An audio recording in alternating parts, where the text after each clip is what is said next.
What is it like to own a bird? 1 বছর হয়ে গেল আমি একটা bird mother and I think it's fun. ওকে, তো প্রথম থেকে স্টার্ট করি।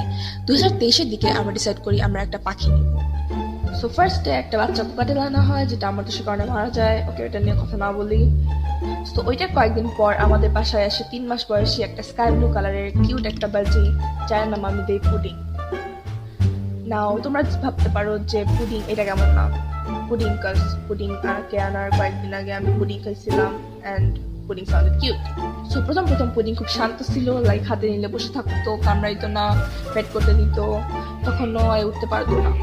সো এটার কয়েকদিন পর আরেকটা পাখি আনা হয় যেটা ছিল পুডিং এর ফার্স্ট বউ। ওর নাম দেওয়া হয় মাফিন। মানুষ খুব ভয় পাইতো।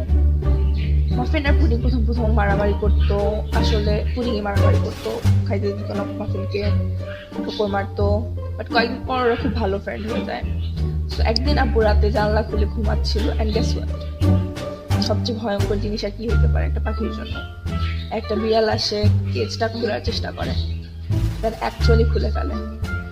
আম্মু আর আমি ঘুমাচ্ছিলাম, আম্মু ওদের চিল্লাচিল্লি শুনে যায় ওদের কাছে, যায় দেখে মাফিনের ডানা থেকে রক্ত পড়তেছিল। পুডিং এর কিছু হয় নাই। আব্বু ওষুধের দোকানে যায়, ওদেরকে বলে কি হয়েছে। ওরা বলে যে আরে আসছে না, ওই যে একটা লাল ওষুধ সামথিং, কাটে গেলে লাগাইলে খুব জ্বলে, ওইটা লাগাই দিতে, বাট ওইটা কোনো কাজ করে না। 2 দিন পর মাফিন মারা যায়।